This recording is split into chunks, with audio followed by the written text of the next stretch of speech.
Recientemente se ha descubierto que los escritos de Joseph Waggoner y Alonzo Trevor Jones son como una mina de oro abandonada, una mina de verdades y buenas noticias. Casi en cada página de la Biblia vieron una buena noticia.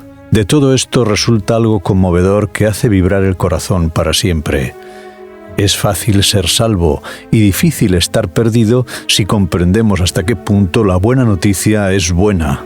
Es con inmenso placer que presentamos estos deliciosos bocados cotidianos de buenas noticias. Pueda producir a todos vosotros tanto placer oírlas como a nosotros reunirlas y llevarlas a vuestros oídos. Cuidado con la verdadera esencia del espiritismo.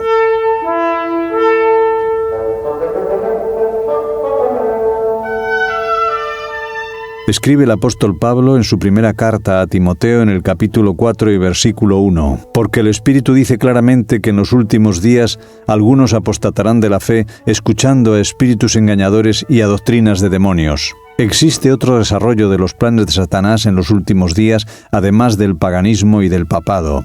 El espiritismo, sí, y él mismo se exaltará. Pero, ¿actuará el espiritismo siempre en nombre de Satanás? No. Cuanto más nos acerquemos a la segunda venida del Salvador, más completamente el espiritismo profesará seguir a Cristo. ¿Quién vendrá antes de la venida del Salvador? Falsos cristos. Y al final, Satanás mismo viene. ¿Cómo vendrá? ¿Vendrá como Satanás? No. Vendrá como Cristo. Será recibido como Cristo.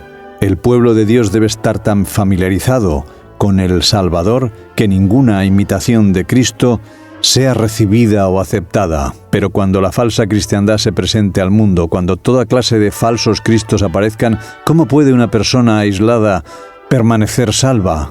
¿Cómo sabremos que todas estas cosas son falsas? Solamente por aquel que es la verdad, solamente teniendo su misma mente. Hemos visto la mente natural, la mente carnal, en dos de sus manifestaciones, el paganismo y el papado.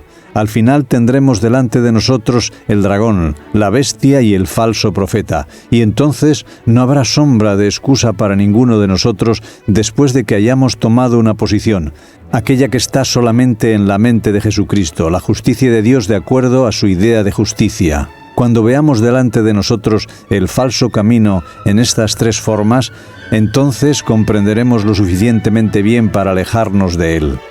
¿No dejaremos más bien irse el mal que vemos y aceptar al Señor que no podemos ver como nos gustaría? ¿Tomaremos al Señor con los ojos cerrados antes que al diablo con los ojos abiertos?